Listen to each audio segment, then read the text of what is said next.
उत्तर प्रदेश के रामपुर में आज समाजवादी पार्टी के मुखिया अखिलेश यादव पहुंचे थे और मांगने पहुंचे थे अपने प्रत्याशी आसिम राजा के लिए वोट। लेकिन एक बड़ी बात अखिलेश यादव ने उत्तर प्रदेश के दोनों डिप्टी सीएमओ को लिए कही कि आइए मेरे साथ 100 विधायक लेके और बना दूंगा उत्तर प्रदेश का मुख्यमंत्री। जी आप सही सुन रहे हैं, उत्तर प्रदेश के जो दो डिप्टी सीएम हैं उन दोनों को एक बार अखिलेश यादव ने रामपुर के मंच से फिर ऑफर दिया है कि 100 विधायक लाओ और 100 मुझसे लो और उत्तर प्रदेश के मुख्यमंत्री बन जाओ। आप सबका बहुत बहुत धन्यवाद और आभार प्रकट करना। और मैं मंच से अभी कुछ अधिकारियों की जिंदाबाद के नारे सुन रहा था। शायद आजाद भारत में पहली बार किसी पुलिस वालों के नारे जिंदाबाद लग रहे हैं। ये पुलिस के लिए इससे ज्यादा शर्म की बात और कोई हो नहीं सकती, क्योंकि हम और आप वो लोग हैं जो कानून और संविधान को मानते हैं,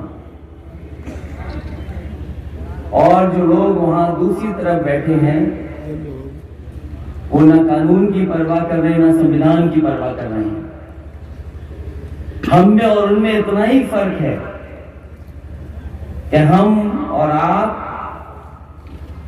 जो इस आजाद देश को हमारे पूर्वजों ने हमारे बुजुर्गों ने जो हमें संविधान दिया, हम संविधान को मान करके हम संविधान के दायरे में रह रहे हैं,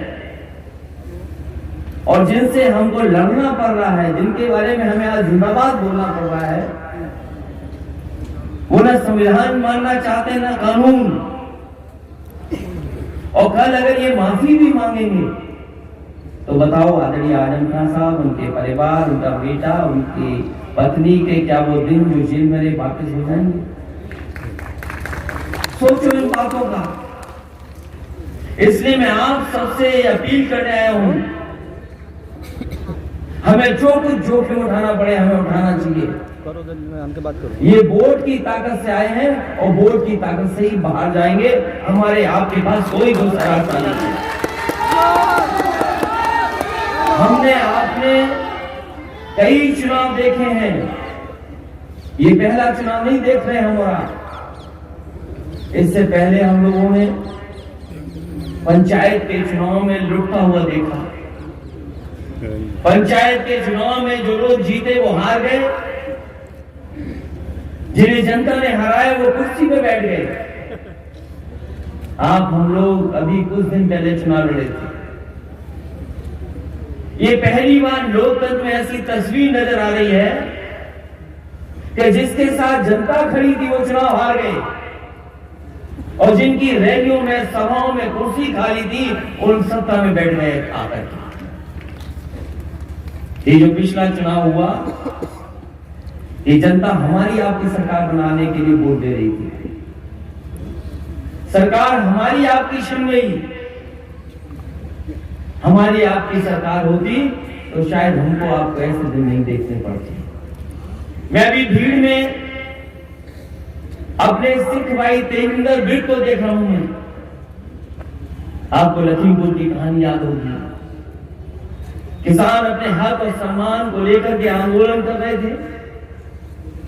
पीछे से भारतीय जनता पार्टी के कार्यकर्ता और उनके समर्थक लोग लेकर गाड़ी लेकर के आए और रौंद दिया। उसमें सबसे पहले टक्कर अगर किसी को लगी तो किसान को लगी, और तेजिंदर बिर्ड उनको बताऊंगा मैं, वो लगी और उनकी जान बच गई, जाने गई उसमें। हमने आपने देखा इन्हीं के लोगों ने जो किसान का हक मार रहे थे उनकी जान ले ली इन्होंने। और आपको याद होगा, हम सिख भाइयों को और किसान भाई को बधाई देंगे। उनकी ताकत एक थी, एकजुट हो गए, और जैसे ही सरकार को पता लगा कि एक हैं और एक होकर के वोट डाल देंगे तो इनकी सरकार चली जाएगी, तो आपको पता होगा रातों रात देश के प्रधानमंत्री माफी मांगने आ गए। देश से माफी मांगी, किसानों से माफी मांगी, वो काले कानून वापस हो गए। ये कोई एक विधानसभा का चुनाव नहीं है।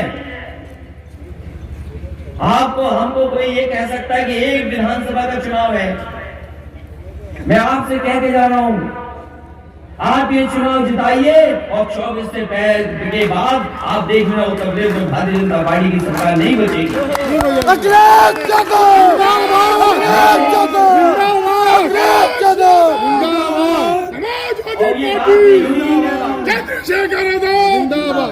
ये जो 2 डिप्टी सीएम घूम रहे हैं, आपने देखा होगा जगह जगह आ रहे हैं, वो कहते हैं हम लोग माफिया हैं, हम लोग अपराधी कहते हैं। वो दोनों इस चक्कर में कि कब मुख्यमंत्री बन जाए। मैंने पहले भी ऑफर दिया, मैं आदरणीय आजम खान साहब से कहता हूं कि रामपुर से भी ऑफर देके जा रहा हूं मैं, लाओ अपने 100 विधायक, हम 100 विधायक आपके साथ तैयार है, सरकार बना लो और मुख्यमंत्री बन जाओ। क्या डिप्टी सीएम बने घूम रहे हो? डिप्टी सीएम ने क्या रखा है बताओ? जो अपने विभाग के एक सीएमओ डॉक्टर का ट्रांसफर न कर पाए, वो डिप्टी सीएम है। एक दूसरे डिप्टी सीएम है, अरे चुपता उनका विभाग बदल दिया और जिस विभाग में वो मंत्री बने उस विभाग का बजट ही नहीं है। हम तो उन्हें ऑफर देने आए हैं, हम ऑफर देते हैं हमारे 100 विधायक पूरे आपके साथ, जब चाहो तब मुख्यमंत्री बन जाओ, हम लोग इंतजार नहीं करना चाहते और हम लोग नहीं बनना चाहते। जहां तक सवाल चुनाव का है, ये डरा क्यों नहीं आपसे? क्योंकि वोट आपका जा रहा है।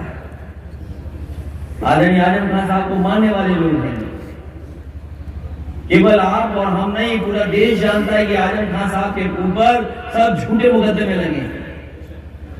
बताओ झूठे मुकदमे लगे कि नहीं? और जब सरकार बनने का समय आया था तो ये अधिकारी अपना रंग रूप बदल लिए थे कि नहीं बदल लिए? पैंट हो गया था। ये तो हमारी आपकी सरकार नहीं बनी, इसलिए पुलिस खड़ी है। मैंने उस समय भी कहा था टेंट में जब ये खड़े हुए लोग थे, सबसे जल्दी बदलने वाली यही लोग हैं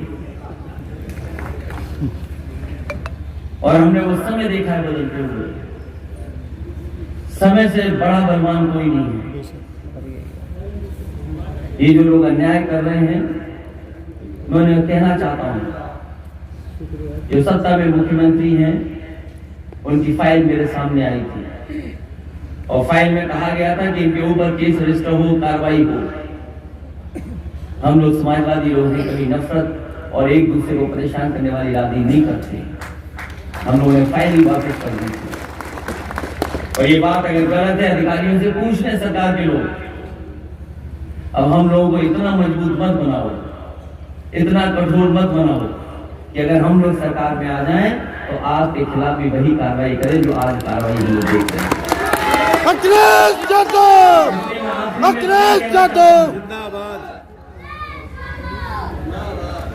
ये रामपुर का चुनाव नहीं है, ये सरकार को हिलाने का चुनाव है और आदरणीय आजम साहब के साथ जो अन्याय हुआ उसका चुनाव है।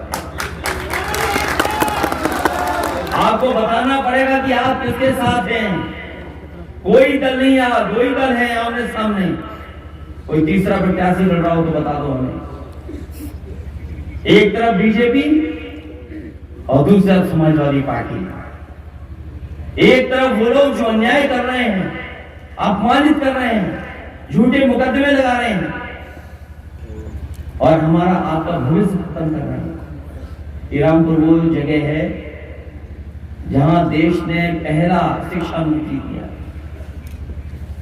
और मुझे तो लगता है कि शिक्षा नीति जो पहले दिए गए होंगे वो इसीलिए दिए गए होंगे कि आपकी आने वाली पीढ़ी पढ़ी लिखी बने, आगे बढ़े, अच्छी जगह जाकर के समाज को एक दिशा दे। नमस्कार, मैं हूं रवि सक्सेना। अगर आपको मेरी ये वीडियो अच्छी लगी हो तो आप सब्सक्राइब और लाइक जरूर कीजिएगा और हाँ, हमें सब्सक्राइब और फॉलो करना ना भूलें ताकि आपसे कोई नया अपडेट छूट ना पाए। जी हाँ, आप ध्यान रखें, हमारे साथ जुड़े रहिएगा रुहेलखंड समाचार पर और ये बेल आइकन को जरूर दबाते रखिए।